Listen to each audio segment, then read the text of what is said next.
Agay, tusok! Grabe, naghigaan na lang ngani itong mga malalapad na danggit mga lods. Jackpot talaga ang ispat na nalubugan ngayong gabi.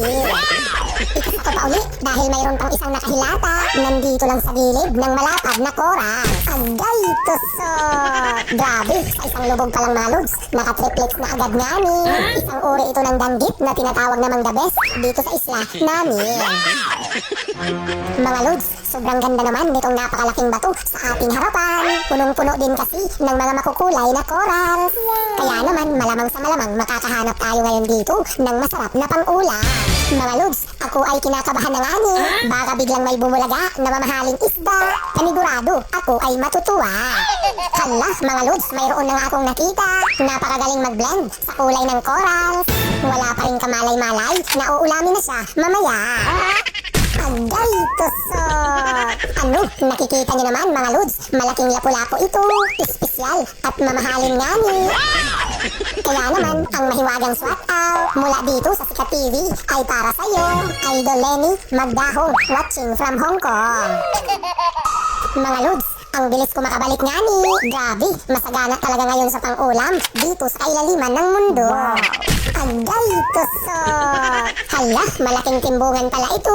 Alam nyo ba, mga lods, tinatawag itong goldfish ng mga afam. Kasi naman, bukod sa balbasarado, masarap din sa pinirito.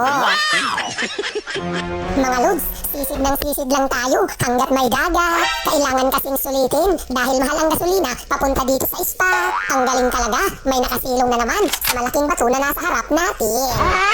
Agay, tusok! Malapad na tapasan ito mga lods. Primera klase na pang-ihaw ngani.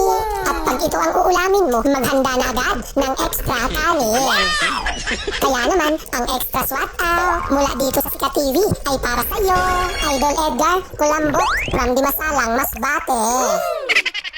Mga lods, sobrang lapad naman nitong coral sa ating harapan. Grabe, may nakasilong din pala. Sayang, hindi makita sa camera. Tumbukin ko na, halabira. Agay, tusok! Ano, nakikita niyo naman mga lods, namumula. Dahil mamahalin na lapu-lapu na naman ito, mas mahal pa sa gasolina. Sobrang ganda talaga ng spot ngayong gabi. Jackpot ngani. Mabuti na lang talaga, hindi pa apektado ng crisis ang kailaliman ng mundo. Kahit paano kasi mga lods, ang mga pang-ulam dito sa spot, masagana pa naman. At sana hindi makarating dito ang pagsabog galing sa Iran. Hala, may nakasiksik pala at nandito na sa harapan ko, isdang barayungon, dilaw ang ulo. Agay, tusok! Panalo na naman mga lods dahil pang-ihaw ngani. At sa sobrang taba nito, hindi nakakasawang ulamin. Kahit araw-arawin, walang kinikal, lahat natural.